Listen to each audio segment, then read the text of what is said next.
আমরা দাঁড়িয়ে এবার আমরা মহান 21শে ফেব্রুয়ারি আন্তর্জাতিক মাতৃভাষা পালন করছি। আমাদের হৃদয়ে এখনো রক্তক্ষরণ রয়েছে, আজও অনেক পরিবারের সদস্যরা ফিরে আসেনি। এই রক্তক্ষরণ আমরা কোনোভাবেই কোনো কিছু দিয়ে মুছতে পারছি না, ভুলতে পারছি না।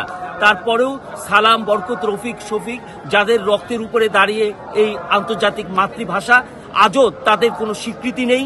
আপনারা জানেন যে মুক্তিযোদ্ধা মন্ত্রণালয় রয়েছে, 24 জুলাই ফাউন্ডেশন রয়েছে, কিন্তু ভাষা সৈনিকদের নামে কোনো ফাউন্ডেশন রাষ্ট্রীয়ভাবে কোনো স্বীকৃতি দেওয়া হয়নি।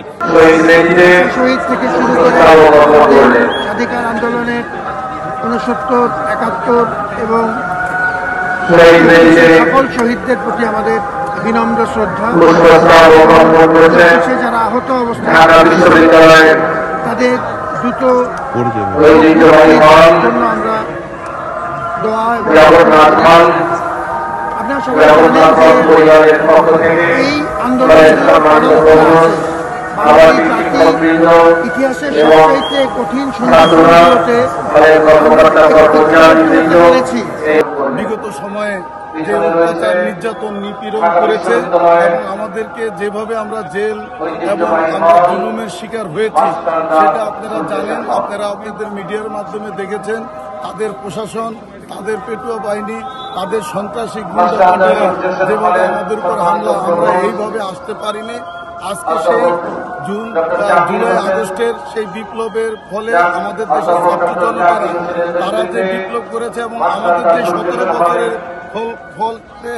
আমরা যে আন্দোলন এবং আমরা 20 দলীয় জোটের মাধ্যমে দেশ নেত্রী বেগম খালেদা জিয়ার নেতৃত্বে আমরা লড়াই সংগ্রাম আন্দোলন করেছি।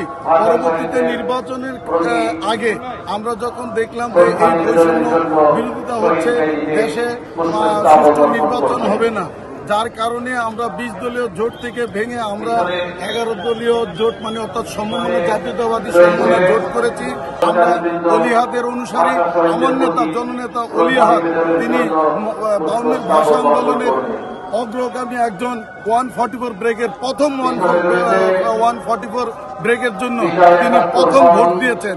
আমরা সেই অলিহাদের সৈনিক, অলিহাদের কর্মী হিসাবে আজকে এখানে দাঁড়িয়ে এই আজকে পড়াতে আমরা যে কথা বলতে পারার যে সুযোগ পেয়েছি এবং আপনাদের মাধ্যমে দেশবাসীকে এই ভাষার প্রতি যে শ্রদ্ধা জানানোর জন্য যে আমরা এখানে যে সুযোগ করে দিয়েছে, এজন্য বর্তমান অন্তর্বর্তীকালীন সরকারকে ধন্যবাদ জ্ঞাপন করছি ঢাকা বিশ্ববিদ্যালয়ের ডিসি সহ প্রশাসনকে, যারা আজকে এইভাবে সুষ্ঠুভাবে যে একের পর এক মানে যেভাবে এখানে শ্রদ্ধা নিবেদন করছে, সেই শ্রদ্ধা নিবেদনের সুযোগ করে দেওয়ার জন্য বিশ্ববিদ্যালয় প্রশাসন।